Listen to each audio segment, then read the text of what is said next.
Hello, everybody. My name is Aaron Canola. Hope you guys are all doing well today, and welcome back to another edition of the Movie Battleground.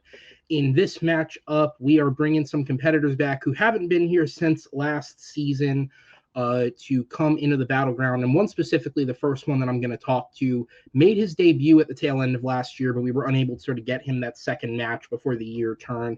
But he had a decent showing considering he did play a pretty experienced player in his debut. So I'll talk to him first. Returning with a record of 0 wins, 1 defeat, he is Dean Lewis. Dean, welcome back to the Battleground, sir. How are you feeling coming into today's match? I mean, I'm mixed. I'm mixed. I'm not gonna lie. I felt pretty confident going into the first one. I thought I'd seen enough of this stuff to be able to do pretty well at it, and I got caught out by a couple of minor technicalities. Like not saying the name of the movie that I was arguing for. Little things like that.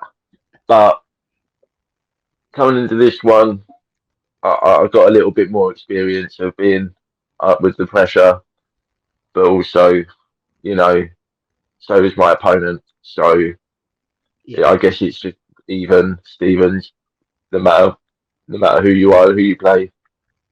So I'm ready, so can be. Let's do it. absolutely, man. So we'll go ahead and move on to your opponent. Sort of. This is a bit of a weird one. So the opponent tonight, technically, is, as it says in the title, Kevin the Philosopher Poss. And you may notice the tricky little quotation marks around his name, both in the title of the video and here. And that is because Kevin's not here. So let me explain a little bit. This was a match that was set up because both of these competitors, Kevin and Dean, had matches that were supposed to happen at the end of last year. Because of production issues, those matches got delayed into the new year. And then because of potential scheduling issues with their original opponents, we decided to cancel the matches before we ever set new ones. And because they both had matches that were canceled, I decided to put them together to play a match. Unfortunately, in the time since we set this up at the start of the year, Kevin has had some personal issues that have arisen connected to family. That's the most that I'm going to say about it. It's his to discuss. But if anyone's noticed certain issues in terms of the scheduling and releasing of, I know his TM Geek tournaments going on and certain things like that, it's not just because he's slacking. There is a very legitimate reason as to why Kevin's been having little issues here or there with stuff. But again, that's the most I'm going to say about it. This match was scheduled to record a couple days ago, actually, in terms of real production. But we were having difficulty getting judges, which forced us into a reschedule. And then, unfortunately, with the reschedule, issues again once arose. And at this point, the schedule is so compacted, at least in terms of the record window, that we found it incredibly difficult to reschedule the match. It was going to have to get pushed off again by so much, and there were issues that were going to arise. So instead, we came to a very odd compromise, which is I will be debating Dean today as Kevin. We will be using all the same questions. I will have all of Kevin's answers. In order to make it somewhat fair, because I have more experience at this than Kevin does, which means theoretically I'm a harder opponent, I have no prep. I'm just going to be debating him off the top of my head, which hopefully doesn't fuck with any prep he did too much. But this is in order to be able to give Dean a match, and this is not something that I just usurped. I want everyone to know Kevin gave 100% approval for everything that's happening tonight. He sends his wishes, of course. He wishes that he could be here.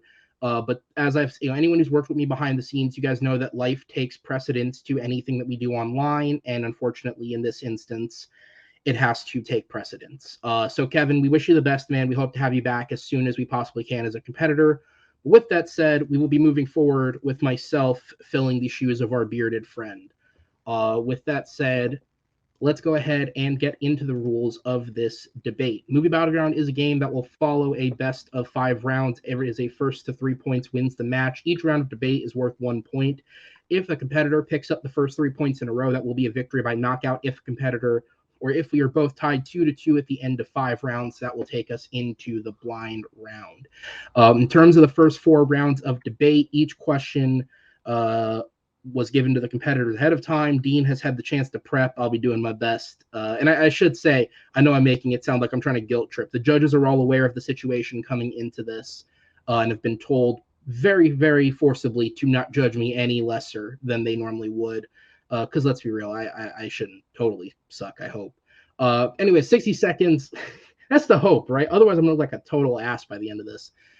60 seconds to open, 2 minutes to expand. We'll have a 4-minute back and forth period, and then you'll get 1 minute to close.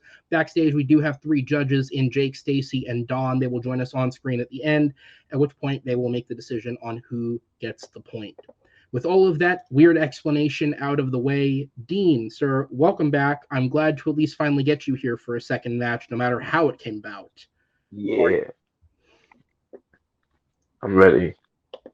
All right, so let's go ahead and hop into it. And for the first question, one of the biggest franchises in the world that is constantly on everybody's brain because Sony won't let you live otherwise is the Spider-Man franchise. Be it the MCU entries and what comes in the future, the animated Spider-Verse entries, or whatever the hell Sony decides to release next in their secondary universe. Spider-Man is a never-ending thing in our film world, but that doesn't always mean it's good. The question is, what is the worst performance by a leading or major supporting actor in a Spider-Man film? And to set the parameters of the question, this includes everything that is Spider-Man connected. And by leading or major supporting actor, we basically mean if they have a standout major role in the film, they count.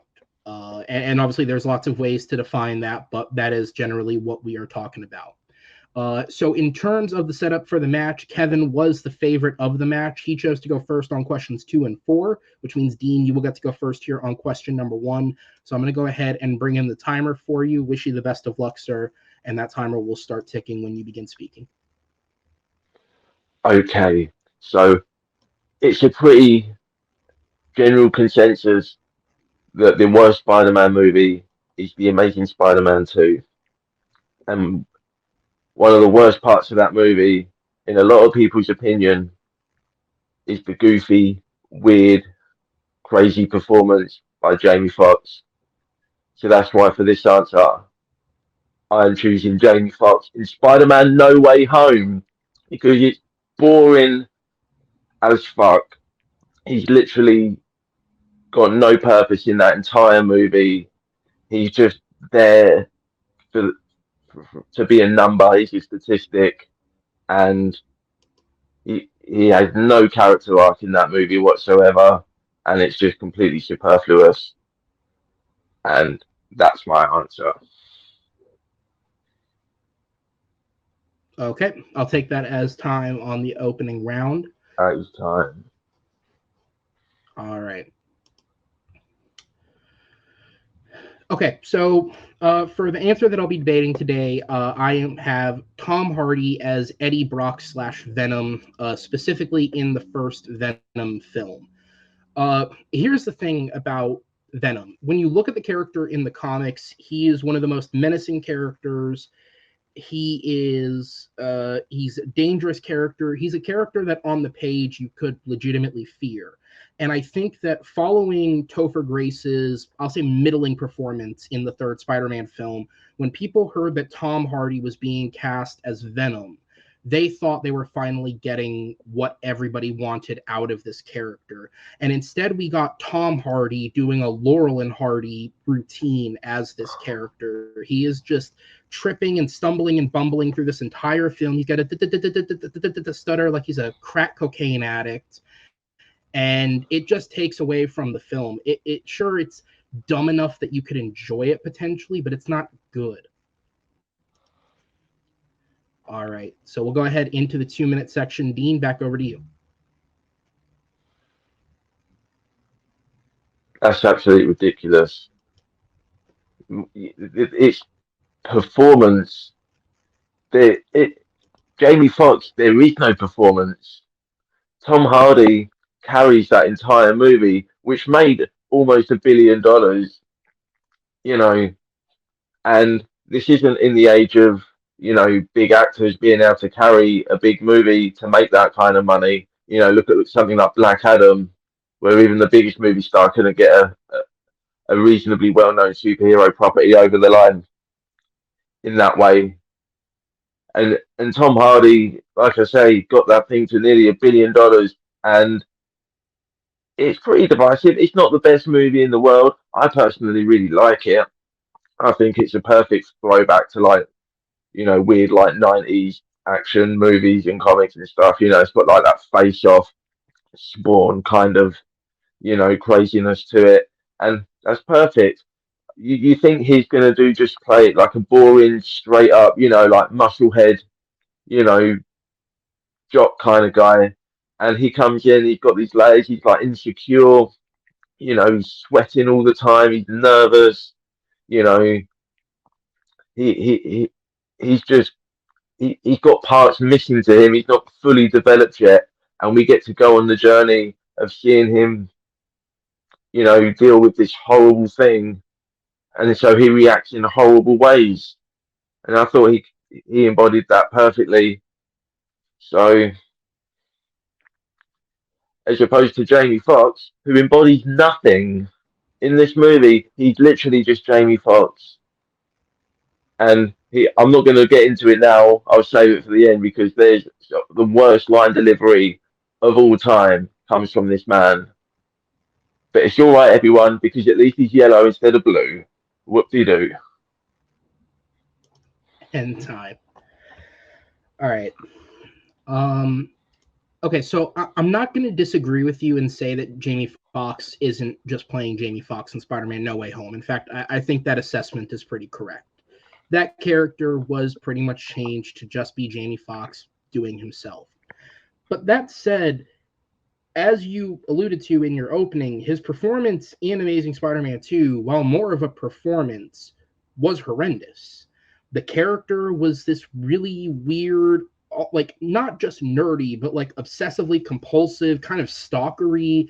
Like he was just written to be this bottom of the barrel person who gains superpowers, and it's like you're watching a super villain with some kind of weird, like I don't even know. Like it's just a really, really weird take on a leading character because he's the leading villain of that film, and it's like you're watching a bad guy having an anxiety attack.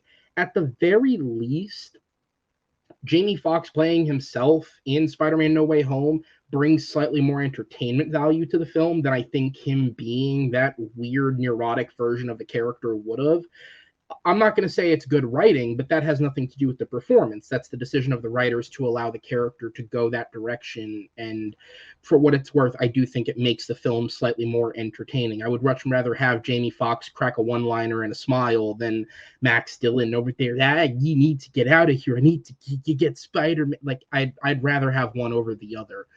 With Tom Hardy as Venom, sure, you could say that he carries the film, but that's because that film is filled with horrible characters to begin with. I mean, Riz Ahmed and Michelle Williams are Oscar caliber actors that are wasted. So, sure, Tom Hardy has more of a character than them, so you could say that he carries the film, but I would say that that film's a constant reminder of the wasted potential. We've seen Tom Hardy play characters going through arcs in a much more serious manner than this comedic Dumb and Dumber shtick he's doing. All right. So that is it for the 2 minutes. We'll go ahead and go into the 4 minute open debate. The timer will start when the first competitor speaks. You, you say that everyone's wasted in Venom, but Tom Hardy is giving two performances in that movie. And one of the most praised things about that movie was the dual performance and the relationship between Eddie and Venom, and that's what people wanted more of, which is exactly what they gave us more of in the sequel, where he's hanging out making breakfast and going out partying with himself and shit. Well, okay, so You so know, so that you can argue that's fair, but I'm sticking to the first one. I'm talking about the first movie, and in the first movie, I don't think that there's enough of a connection built there. Like Venom is kind of just throwing one-liners out the entire time. The most memorable thing he says in the film is when he calls Eddie Brock a pussy. Anyone can do a low, growly Batman voice and call somebody a pussy. Like, that's not hard to do. Anyone could do that part of the performance. I'd agree with you maybe in the sequel, Venom is more performative, but if we're talking about the first one specifically, I don't think the Venom part of it is as much of a performance as it is just him doing a voice. And the Eddie Brock part of the character, I mean, again, Tom Hardy is a serious, dramatic actor with real chops that can lead real dramatic films. I mean, he's held his own against the likes of Leo DiCaprio and James Gandolfini in other films. And in this film, he's fucking swimming through a lobster tank going, tick, tick, tick, oh my God. It's like, it's such a baffling choice to have a lead character in a film go this direction when I think you could have got the point across in a better way. No, man. You compare Tom Hardy to Leonardo DiCaprio, and I'm telling you now, Leonardo DiCaprio never stepped foot anywhere near a real bear. I'll guarantee you those lobsters were legit. Okay, so I give Tom Hardy points for that alone. All right, and you, and you said earlier as well, you've got Academy Award winners all throughout this movie, and I know that's not what we're debating, but he still stands out as the best performance among all of them. Yeah, because everyone And else is playing a blank piece of wood of a character. Anyone's going to stand out compared to those characters. I'll Venmo you $10 if you can name me Riz Ahmed's villain in that film.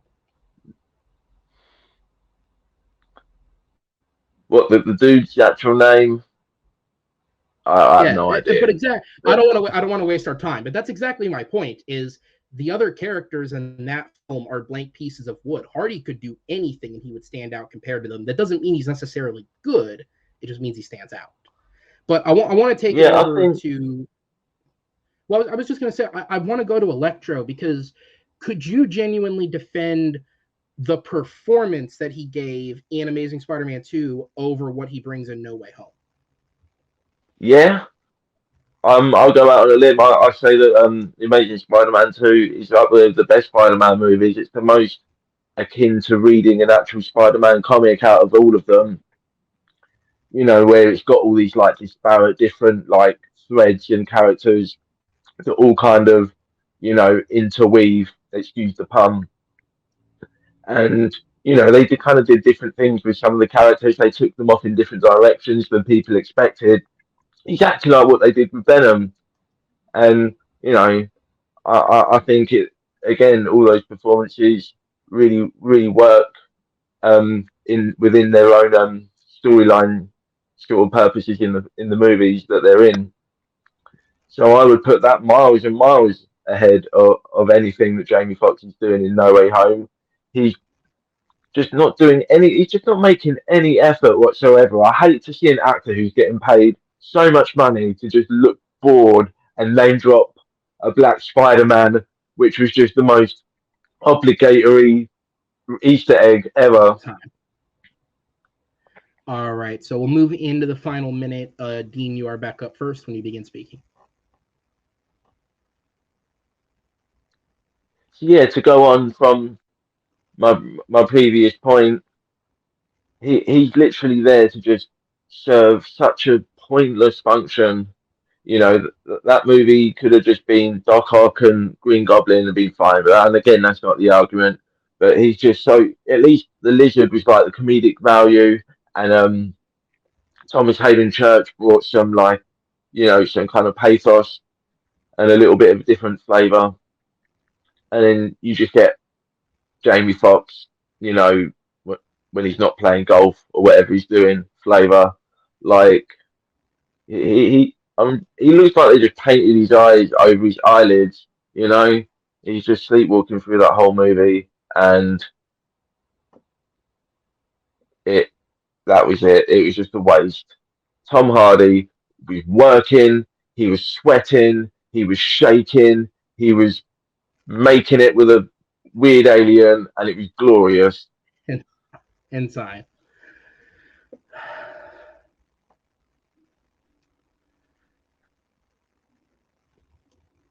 Tom Hardy certainly put his work in that film. And again, I don't take anything away from his commitment as an actor. He did certainly put work into the performance, but putting work into something I don't think makes it good. And I think that he's in a film where everybody else has zero character. So no matter what you did with him, as long as he's giving the effort that he gives, he's going to stand out. And I think that the choice to make him this really goofy, neurotic character was just the wrong choice. And I think it led his performance down the wrong road. I think that even if the rest of the film is exactly the same, if his performance is taken more seriously and he's not just goofing around as a character, I think that movie's infinitely better. In Spider-Man No Way Home, again, I can't sit here and say with a straight face that Jamie Foxx is not playing himself. And if that hurts me, that's fine. But at the end of the day, I would rather him just play himself and contribute one-liners than play the character he had played previously, which would stand out in a bad Tom Hardy-like way. All right, and that is the round. So I'm going to go ahead and put Dean in the back. Obviously, I'm the host, so I can't hide myself, but I am going to hide myself off screen so that my obvious facial reactions aren't obvious. And I'm going to go ahead and bring in our judges. So with that, Jake, I'm going to go to you first, sir. Who gets your vote, and what was the main selling point? I got Aaron on this one here. The Jamie Foxx counter with I would rather see just Jamie Foxx than Max Dillon really went there. And then the everyone is great, or everyone is bad, rather, in Venom. And like, I will Venmo you $10 if you can name me the villain. Yeah, that was a great line. So, Aaron. Okay, Stacy, over to you. Who gets your vote? I'm going to give it to Dean. In the end, I think it came down to a very a lot of effort put into a performance maybe people didn't appreciate as much versus doing much of nothing. And what is the more egregious act for an actor, doing nothing or doing too much? And I think doing nothing is worse. So Dean gets my vote. All right, which means we move down to Don. Sir, first off, I always like to say welcome to the Battleground. It's your first time here. You get to go on the first round. So who gets your vote, and what was the main thing that sold you? Wow. Okay, this was a good one. I got to admit, you guys both made some really, really good points. I really enjoyed that. I think for me, though, I think I have to go with Dean on this one. He just made a lot of really, really good points for me on why I love the Tom Hardy performance too. So those didn't really stick for me as much. I'll be honest. Those points that you made, which they were good points, but I do like his performance overall. I think he's funny in it. So yeah, I gave it to Dean for that. Sorry, sorry. Hey, no skin off my back. Thank you guys. I'm going to go ahead and put you in the back and bring back Dean, and we will go ahead and move on to question number 2. And we're going to be moving from one universe of characters to another as we're going to be jumping into Star Wars. And if there's one thing that we can say about Star Wars over the last, give or take, 10 years that Disney has owned them, I'd say they've been wasteful. I think they've had a number of shows that haven't hit quite the way they wanted. I think a lot of people would argue they wasted the potential of doing a new trilogy. Solo was a thing they wasted a lot of money on because they didn't make their money back. Yeah, there's a lot of weird choices in there that Disney have made with Star Wars, but it doesn't just extend to Disney Star Wars. I think you could say that it extends across the entire franchise. And so with that, our question is, who was the most underutilized character in a Star Wars film? Now, the question is worded as Star Wars film, but I do want to note for the judges and the competitors at home that when the competitors submitted their answers, they just happened to pick 2 different characters from 2 totally different sets of films within the Star Wars universe. So I gave them permission to use the entire trilogy of films that they are involved in. So as such, Dean will have access to his entire trilogy to pitch for why his character was underutilized, as will I for Kevin's choice. So with that said, we'll go ahead and jump into it. And I will be up first on this one, so I'll bring in the timer. I have to say, it's the weirdest thing in the world to try and transition into myself debating. The hosting thing goes right out the window. Okay, so for the choice that I have, I will be arguing for a choice that I actually quite agree with. I think Kevin made a good call with this answer. Count Dooku from the prequel trilogy. For starters, you have a brilliant actor like Christopher Lee.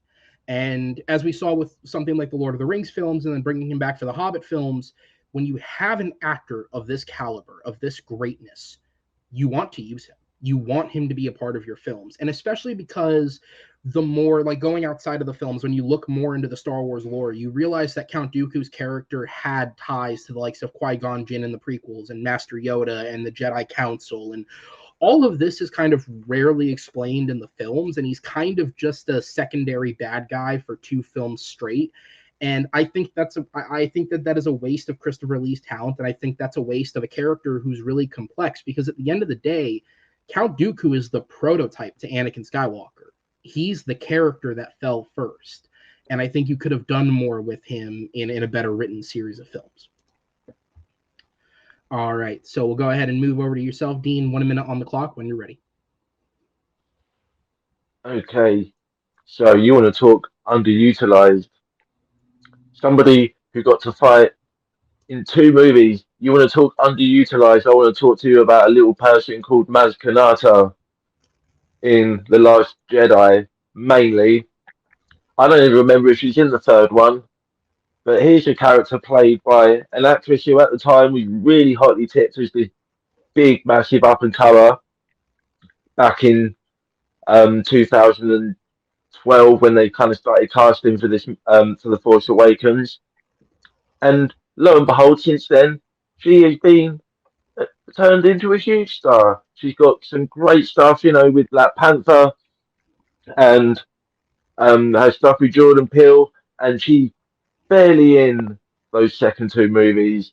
They set her up like she's this major piece of a massive puzzle, and they just never address it, and we hardly even see her ever again. All right, that is time. Okay, so I'm going to start my 2 minutes by hitting back at the Maz Kanata choice, because I do agree with you. I think, similar to the argument I made with Christopher Lee, I think you very much could argue that they wasted an incredible I mean, she's an Academy Award winner, Lupita Nyong'o is, and they absolutely wasted her character. The problem with the sequel trilogy is I think you could argue that half of those characters are totally wasted. In the grand scheme of the franchise, I think you could argue for what they did with her arc, the potential for Rey was wasted. I certainly think Finn was wasted. They brought Poe back from the death with reshoots on the Force Awakens, and then sort of wasted him. He was always just kind of around. They didn't really know what to do with him. I think they introduced, Rian Johnson introduced Rose Tico as a major character, and then she is subsequently wasted in the 3rd film. The only character who really wasn't wasted was Adam Driver's Kylo Ren. He's the only character that I think really gets a fully serviced arc. Him and, for me at least, Luke Skywalker, but I know The Last Jedi is a whole big debate thing. I don't mind the movie. But I think Adam Driver's the only character consistent through that trilogy that actually was fulfilled. And of all the characters in that trilogy that you could argue for, while I agree they set up Maz Kanata to be something bigger, I think at the end of the day, there are other characters better served to have their stories expanded or have their bits play more into the plot. I mean, you look at someone like Finn, who in The Force Awakens, you spend half the movie thinking he could possibly be the Jedi that we're looking for. And by the time you get to The Rise of Skywalker, like 60% of his dialogue is just screaming Rey. So I'd argue that there are bigger wastes of characters. Whereas when you look at Count Dooku, again, his character arc ties into all the major characters that we follow over the course of the prequel trilogy, and his story mirrors that of Anakin Skywalker's own story, but yet he's relegated to being a politician villain with a weird stunt fight at the end of 2, and he's killed immediately at the start of 3. So I think he's definitely underutilized. All right, so that is my 2 minutes. Dean, I'll go back over to you, sir. 2 minutes on the clock. Man, first up, I got to defend Poe Dameron being underutilized. That man is the driving force of, excuse the pun, of The Force Awakens, and definitely in The Rise of Skywalker, and he takes a back seat in the storyline in The Last Jedi, but that's to a purpose. And, I think everyone kind of fulfills their purpose. Maybe Finn, but you can't compare the lack of Finn to the lack of Maz Kanata. There's just no comparison whatsoever. They visit her place in the first movie, and they sell it up like it's this new hub. this spaceport with a bar and a spa, probably, a couple of coffee shops. And they not only that, they just randomly drop Luke Skywalker's lightsaber in her basement, and Rey just so happens to end up there from the desert planet that she was dumped on with no way of getting off, and she just so happens to end up there where Maz Kanata's got her lightsaber. She knows Han. She knows Chewie maybe really well, which is fun. I want to see that deleted scene. Utilize some of that Lucasfilm, right? All of this stuff that you've got this she's the center of this web of this large, you know, galaxy of characters that you could connect and really brought everything together in a meaningful way as opposed to feeling around with your eyes closed. Maz Kanata was clearly set up to be a big part of that in the first movie, and it is just not even addressed. She's a 5 second holocron in The Last Jedi, and again, I don't even remember if she was in the third one. She probably pilots a ship in at the end, I imagine, and says something and looks funny with the big eyes.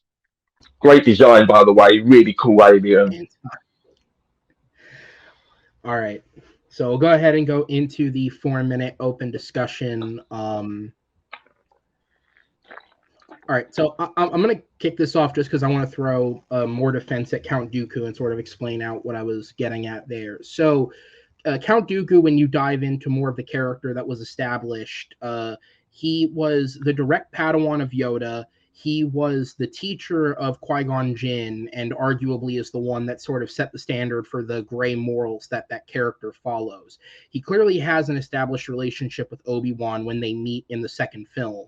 And as I said, he mirrors the fall of Anakin Skywalker in that he was kind of the first major Jedi to leave and then align himself with the Sith. And overall, his role in the trilogy is he's introduced halfway through the second film as a politician-like figure. He gets a really, really weird stunt fight at the end because I'm just sorry. He's older. He shouldn't be doing flips like that. It is weird. And then he's at the beginning of the third film where he's immediately killed. He's killed within the first 20 minutes of the movie.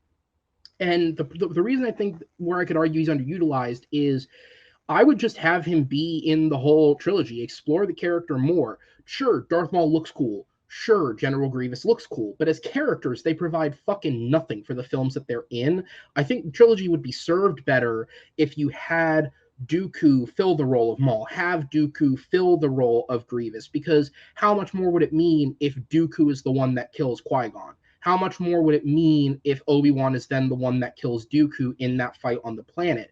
And how much more would it mean if Palpatine only had one Padawan, with the long-term plan being to sacrifice that Padawan in order to gain someone more powerful? I just think the through line of the story makes more sense than constantly switching your bad guys every film. The whole through line of those movies is building up to the big villain of the biggest movie villain, right? So you can't have a big villain in the movies building up to that. So they sprinkle all these different factions in, all these different villains, throughout the movies that all build up to this big epic storyline that is the original Star Wars trilogy. And let's call it what it is. Count Dooku was a stepping stone. He was always a stepping stone. That was his purpose.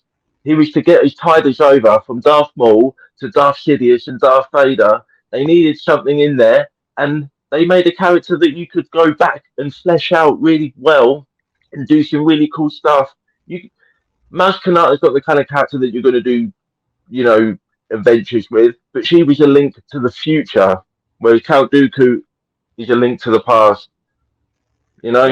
So I would argue, well, first off, you're right that he's a stepping stone character, but the argument that I'm making is he could have been the Vader of that trilogy, because arguably, if you look at the way the original trilogy is built, Vader is the muscle that you see most of the films, but he is the stepping stone to Palpatine, who is the ultimate villain at the end trying to turn Luke to the dark side. And he is the one that Vader in and of himself then defeats when he turns back to the good side, thus fulfilling the prophecy. I would argue that the through line of the prequels would mean more if you had just one singular villain instead of trading out every single film. Maz Kanata, I agree with you that she is probably wasted in the second two films for her one scene in The Last Jedi, and she's in The Rise of Skywalker, but she's often in the background of the big group on that planet, so she is in the film. But I would argue that you could just cut her from those films entirely, and because she's not built into the core of any story outside of the first film, I don't think you lose anything. I don't know if you need to expand on that character to make it better. I think she could just serve her purpose in the first one and not appear, and her purpose would still be served. All right. So that is time. We'll go ahead and go into the closing. So I will take it up first. And I'll just continue with the point that I was making is I think, again, Lupita Nyong'o is absolutely a brilliant actress. And again, in the context of how she was used in those films, she is wasted. The fact that she's in all three of them, but is essentially a glorified cameo in two of them, you're right, that is wasteful. But you have someone like Benicio del Toro, who's only in one film in that trilogy, but his character serves a purpose for that film only. And I don't think that he's a character that needed to be continued. I'd argue that Maz Kanata is the same for The Force Awakens. I think she serves as a great beacon place for the characters to go. I think she serves as a great initial guide for Rey into the Force and passing the lightsaber off. But I don't know if that's a character that needs to be expanded upon. Whereas Count Dooku, I think if you remove those other villains that you use in the prequel trilogy and make Dooku a through-line villain, his death in the third film and the fact that this whole time the guy you thought was the mastermind was just a sacrificial pawn to get to Vader makes that impact so much more. All right, so then Dean, you have the final minute of the round when you're ready.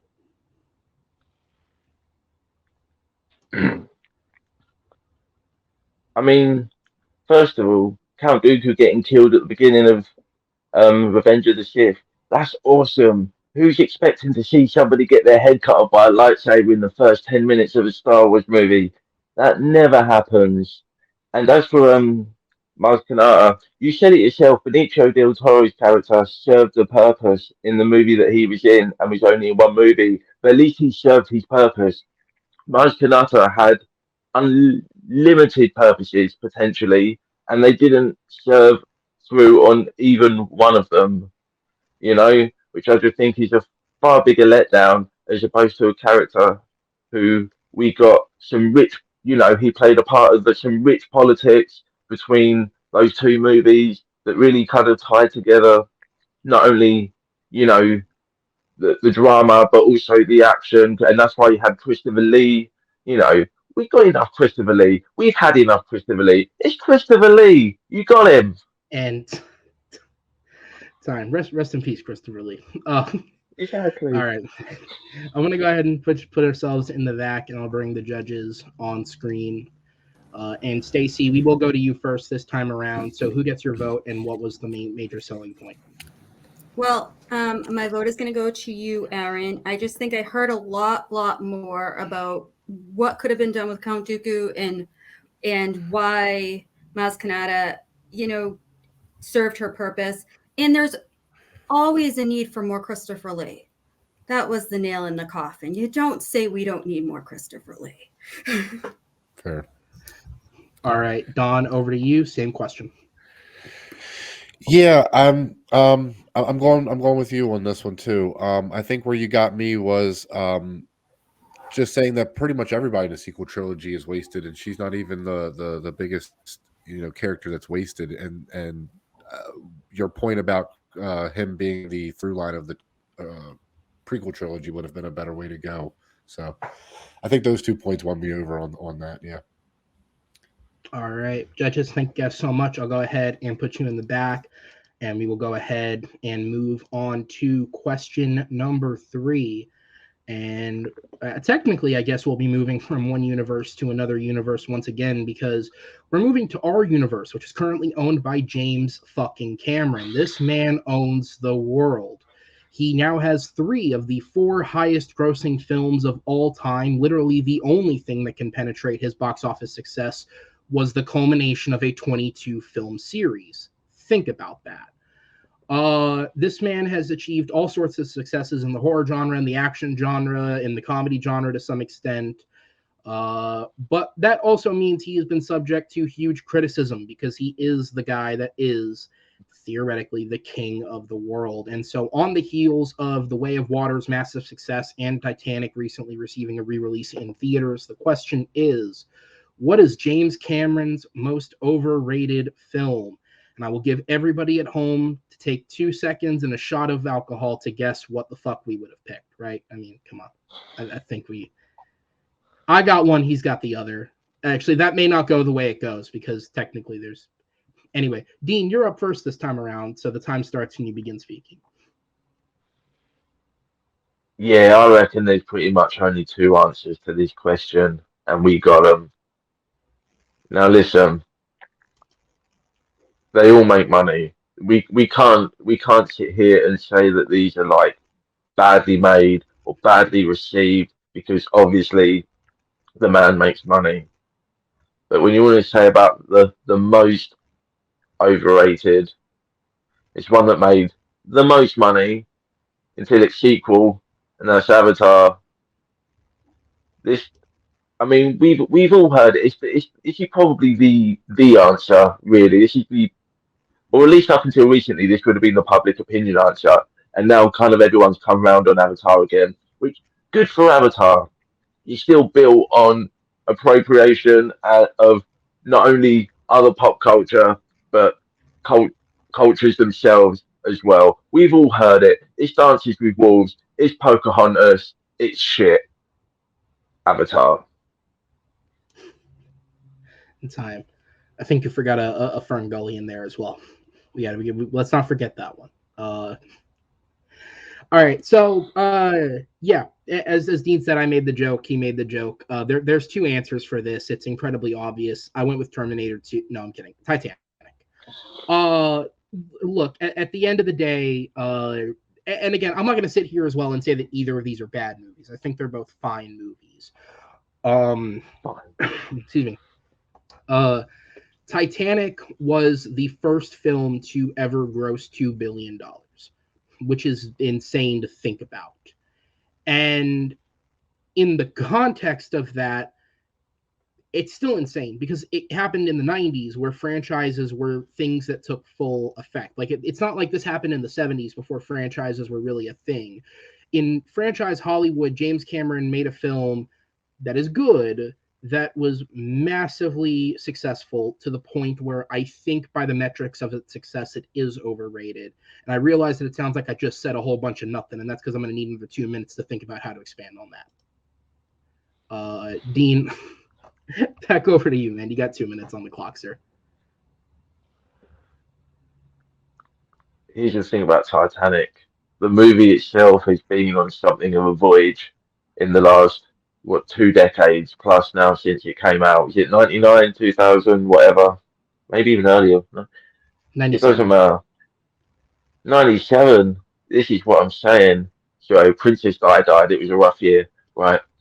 So Titanic is like the ultimate 4-quadrant movie. Literally, this has got something. This has got loads of things that absolutely anyone you can think of. You like historical period piece dramas, you've got it. You like rollicking adventure and disaster and action, you've got it. You want romance, you want love in the back of a car, you've got it.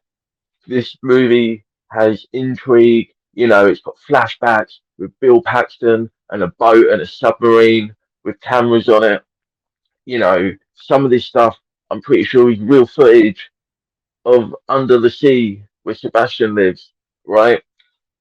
This thing is incredible. It's a master class in everything from like plywood construction to camera angles. If you're a screenwriter, this is like 101 screenwriting.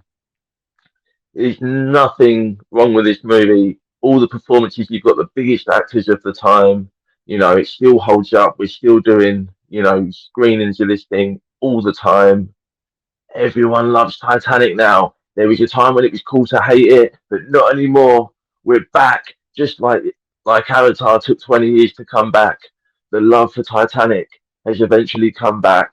You know it, I know it, Rose knew it when she was on that door, and that's why she never let go.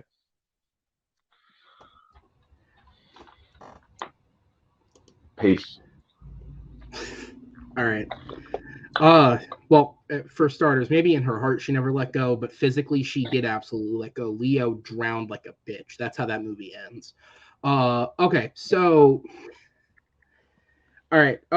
So in terms of Avatar, if we start with that, I think the reason at this point in time, because there was a point in time where I would agree with you that it was the most overrated of his films. The reason I would say now it's not the most overrated is because I think the public consensus on the film has turned enough to a point where we all sort of agree that like things it was getting praised for at the time aren't 100% true. Because at the time of its release, it was being praised for everything. It was being praised for its visuals. It was being praised for its performance. It was being praised for its story. It was being praised for being this huge, innovative box office juggernaut. It was everything about it was receiving universal praise. And the movie picked up 9 Oscar nominations. Like it was, including a Best Picture nom. It was an incredible force of nature at the time that it came out.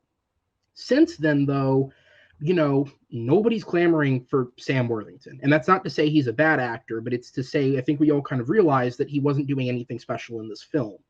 Zoe Saldana, that's a different story. But again, she's found huge success elsewhere because Avatar 2 took so long to come out. So I think you could argue that there's other areas where she's stronger and made her career in that sense. The screenplay. Nobody looks at the screenplay anymore and says that it's some sort of great, incredible thing. I mean, you made the jokes yourself. It is Pocahontas. It is Dances with Wolves. It's a common joke that we all acknowledge. Visually, for the time that it came out and even now, the film is still incredibly impressive. And its sequel has only doubled on that. So I think that is what it receives the most praise for now, and it deserves that praise.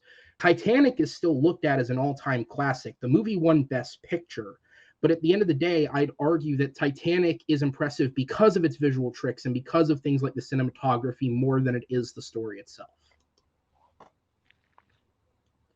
All right, so we'll go ahead and go into the 4-minute discussion. The timer starts when the first person speaks.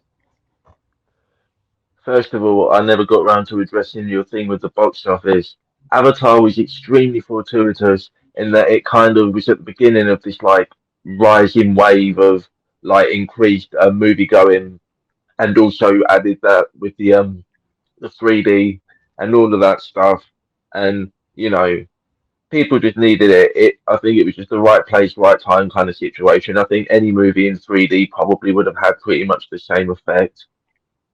Even though it's slightly better 3D, let's be honest, the line between good 3D and bad 3D is pretty fine, and generally it's unpleasant, and we would all rather not have it, you know. So you can add that to the list of things that are unpleasant about that movie, as well as all the nicked and borrowed elements from everything else. Titanic was something that we'd never seen before. It was a combination of things we'd never seen before, and we can't I stop think seeing again, it. visually, I agree with you. I don't think we'd ever seen anything like Titanic before. Like the ship breaking in half, the fact that that's a practical effect, and the fact that using water tanks and things like that, they found a way to pull that off. You're right. That is absolutely incredible. In terms of the actual story of the film, the romance itself, again, Titanic as a whole package is still applauded as one of the best films of all time in a way that Avatar hasn't held up to public scrutiny. But it's just a romance story. Like there's nothing that's exceptional about the actual story itself, because let's be real, I think we've all learned at this point that James Cameron's not a spectacular screenwriter. He can do a lot of other things spectacularly, but he is not a top-notch screenwriter. And so Titanic is just a very basic love story with 2 good performances, very good performances, from Kate Winslet and Leo DiCaprio at the helm of it. But even when you go further than that, you get to someone like Billy Zane, who feels like he's in a totally different film at times. The way that he's just sort of acting up, very cartoony, and that feels completely out of place, especially when you compare it to the performances of the other 2. Like there's a huge dip in quality there. But even again, like the romance, aside from the odd good line here or there, there's nothing about the way that this romance is written. There's nothing about the way that it's acted that I don't think you couldn't have seen in any other romance film in the 90s. It feels very of its time and very of cinema in that way. It's just it comes with an extra hour of film that is a third act of an incredible practical effect and some great CG and visual effects in the 90s, and all of that added on to it, sure, but it's more the fact that it is still praised as this top thing when it's the visuals that make it stand out. And again, even so, like with Time Is Told, Titanic won Best Picture in the 90s. I don't think when you look at that film, it's a Best Picture quality film overall. Avatar, and I'm just willing to take a shot in the dark and guess and say Avatar: The Way of Water is not going to win Best Picture, and Avatar did not win Best Picture, because I think at that point we had realized that just because something is visually stunning does not make it an all-encompassing Best Picture. There's more to it than just that. So even though it's groundbreaking and it should win a VFX award, it's not a Best Picture overall. And I would argue that that is the greatest metric in which you could compare the two and say that Titanic is more overrated. Man, you say that, it's just a romance. Let's be honest, there's only two kinds of romance anyway. One where they end up together and one where they don't. And as far as ones where they don't, this is one of the most memorable from our generation. This film is going to be historical. This is going to be like the Casablanca of the modern age. Everyone's going to know this film. People will remember a million other things before they remember Avatar in 50 years. Titanic is eternal, baby, unlike the Titanic, which sunk. Man, you always got to throw something in about dead people, don't you? It's historical drama, of course they're dead. All right, we're moving on to the final minute. Dean, you're up first with Avatar. Time starts when you begin speaking. Okay, so like I say, Titanic is in the pop culture relevance. It's always in the zeitgeist. People talk about the door. People remember Billy Zane. It's like Billy Zane, who, just take a second, was so good as a villain in this movie. It ruined his career. He was so good that he could never play a nice guy in another movie ever again, and also he could never play another villain because he was so good as a villain. He was fucked.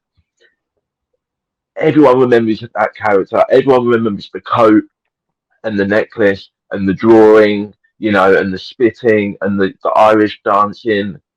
What do people remember? What is there for Avatar? The only people that like Avatar is Gen Z and lonely cat people.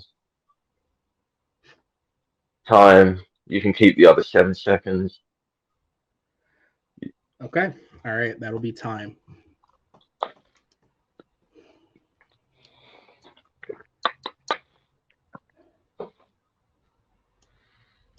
Okay. So the best case I have here is to basically take everything that you've said and turn it back against you, because I think some of the stuff that you've said does back up the fact that Titanic is more overrated than Avatar.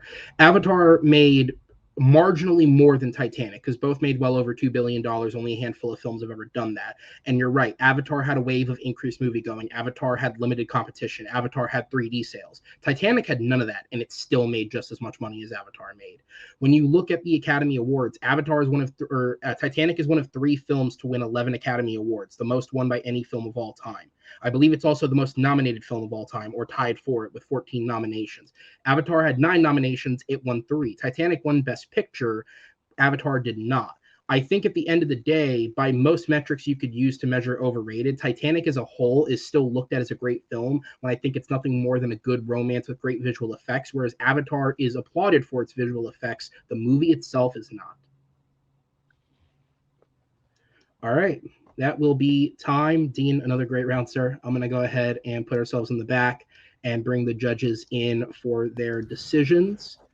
And Don, you are up first on this one, so I'll go to you. All Who right. gets your vote, and what was the selling point? Oh man, I have to be completely honest up front. I don't like either one of these movies, so this is strictly off of the points you guys made, and I think I'm going with Aaron on this one again because of like what he said. It has the most awards. It has slightly less money, but still made all the money with not as many gimmicks as far as 3D and stuff goes. Yeah, it's definitely the most overrated movie for sure, I think. Okay, Jake, over to you.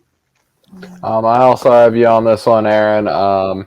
You really, the way you flipped the whole end thing on him worked, and basically the fact that Titanic's still highly praised, whereas Avatar now socially not praised as much. Yeah. Okay, all right. Thank you guys so much. I'll go ahead and put you in the back, and we will go ahead and move on to question number 4 in this matchup. Which question number 4 is technically a viewer submitted question, but it is a part of a series of questions that was pitched to me in the off season that I really, really liked. So I'm assigning it to random different matches. So shout out to Noah McCausland for this question.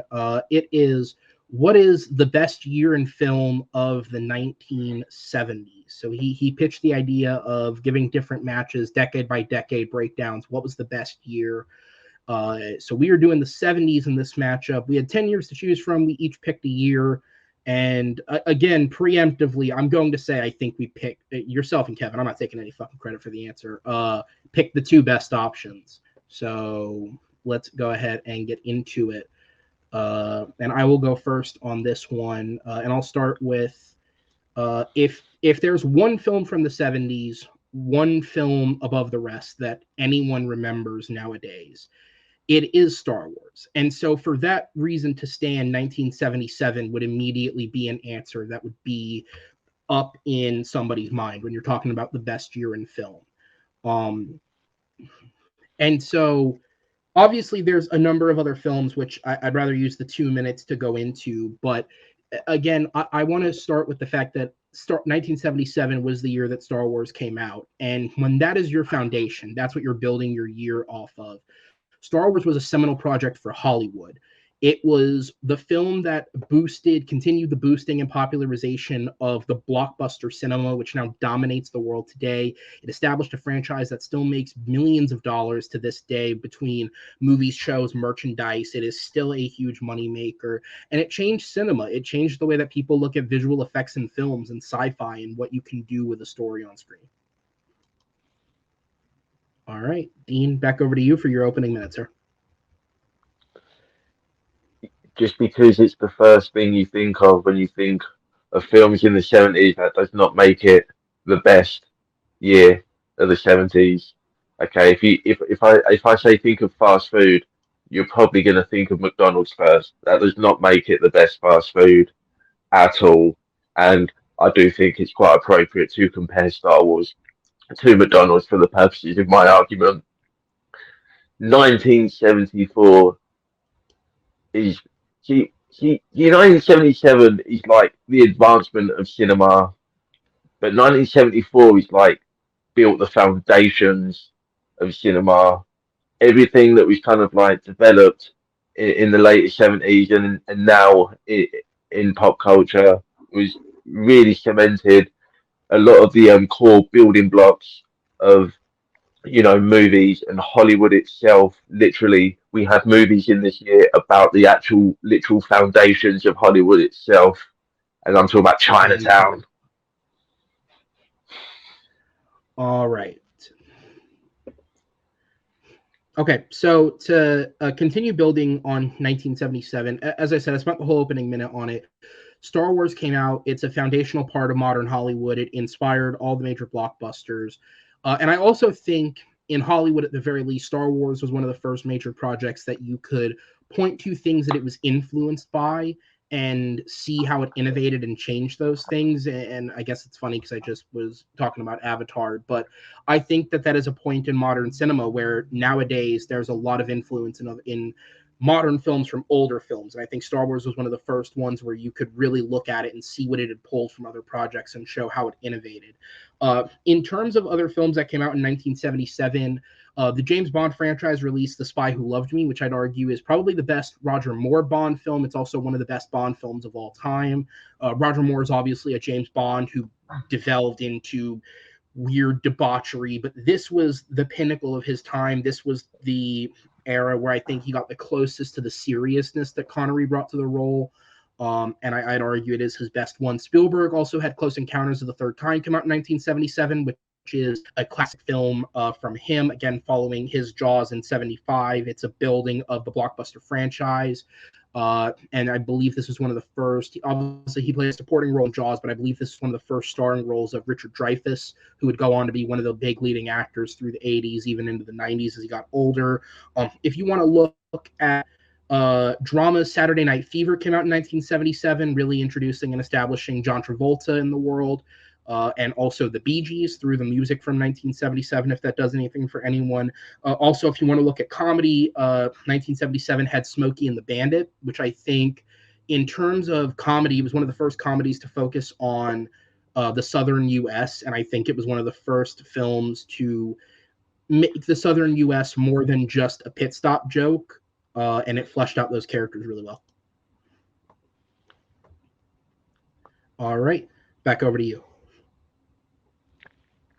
Man, you want to talk about Roger Moore as James Bond? 1974 was the year that he started as James Bond, which was the first time that we'd really seen in pop culture where we'd had like a major, title character get taken over by a new actor, which set a precedent that carries over and has changed, the way that we view franchises and the way that we view actors, even, how we're willing to accept all these different Batmans and Supermans and Jason Bournes and all these different variations on these characters that have kept things going for decades and probably will for several more. We had if whatever you like in the 70s, they have not only one but several movies of big like tentpole genres. You've got, if you like horror, you've got Black Christmas, Texas Chainsaw, you've got like Murder on the Orient Express. If you like disaster movies, there's Tower Inferno.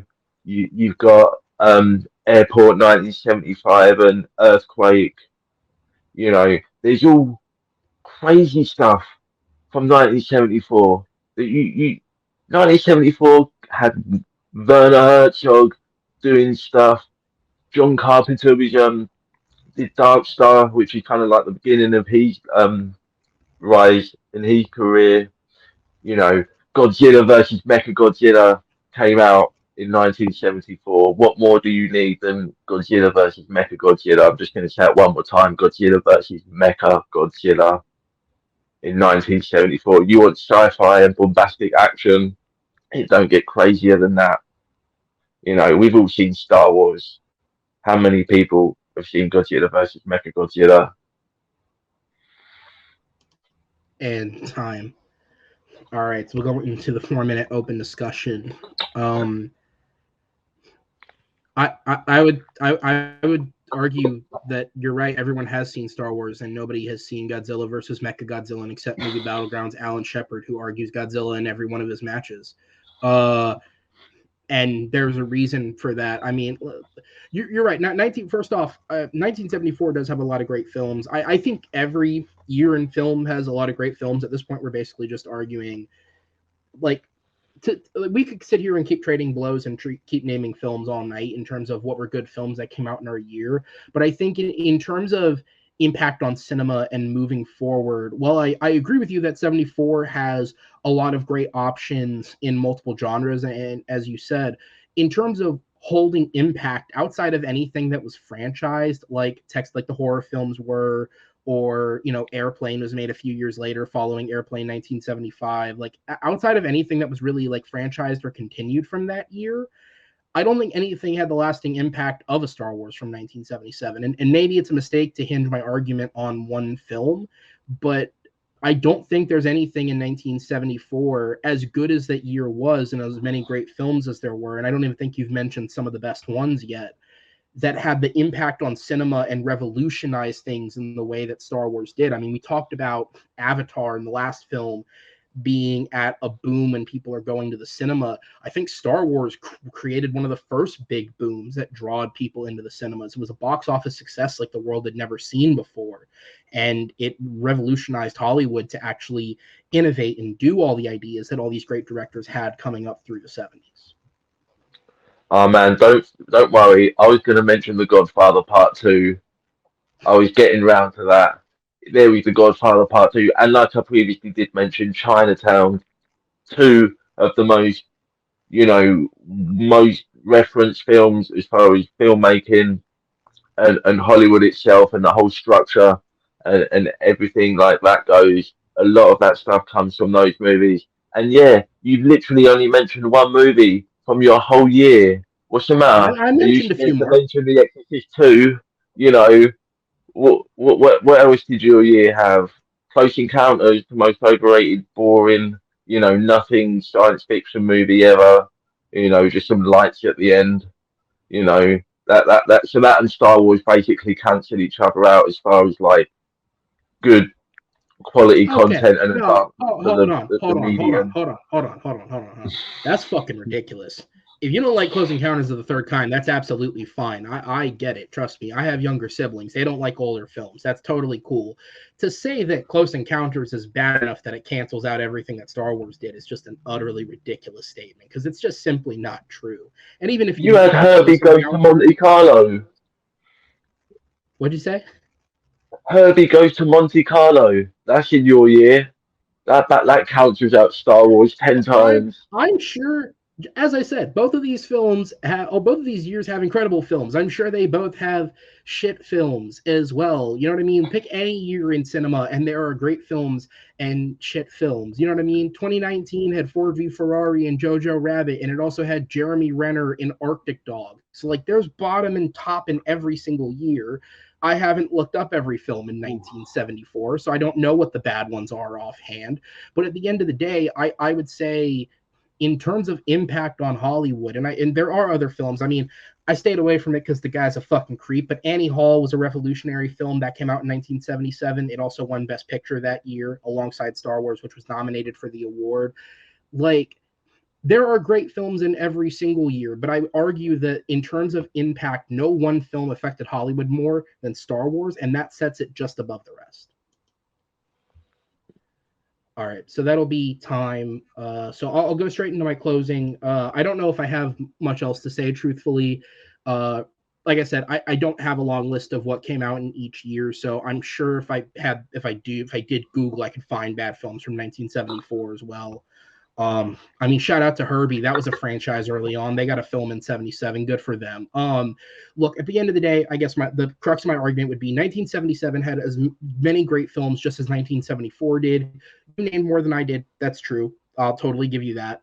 But in terms of singular impact on the type of films that Hollywood made, on the money that Hollywood could make, on the stories that Hollywood wanted to tell, on the expansion of genre, I don't think any film from the 70s affected Hollywood nearly as much as Star Wars did, and I think that gives it the slight edge over any other year.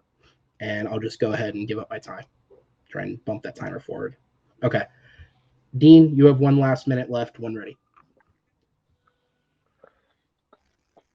Like I said, Star Wars may have pushed cinema forward in a big way, but in the early 70s, we were building cinema still.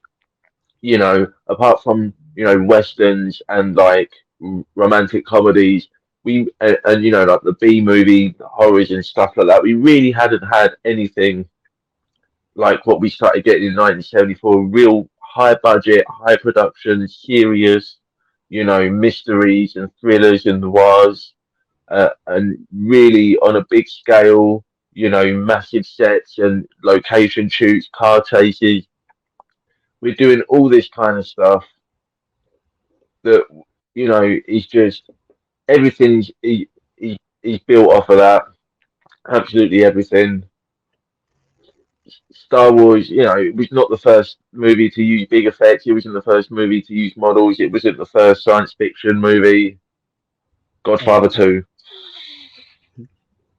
All right, I'm gonna go ahead and put us in the back. I will bring the judges in for their decisions. And Jake, I go to you first. Who gets your vote, and what was the main selling point? I have Aaron on this one. I think the list of films that was from 77 is better than the list of films that was listed from 74. And then, like, the whole point of the influence of Star Wars specifically, why that year is more important. So, Aaron. All right, Stacy, over to you. I also have Aaron, pretty much exactly the same reasons. I just listing the movies and saying Godfather 2 just didn't sell me as much as the impact on the future. You're right. Every year is going to have good and bad. So, all right. Well, judges, thank you guys for your time. I'm going to go ahead and sit you in the back because please ignore the weird jump cut of the background of the screen. But your winner by a final score of 3-1 is Kevin.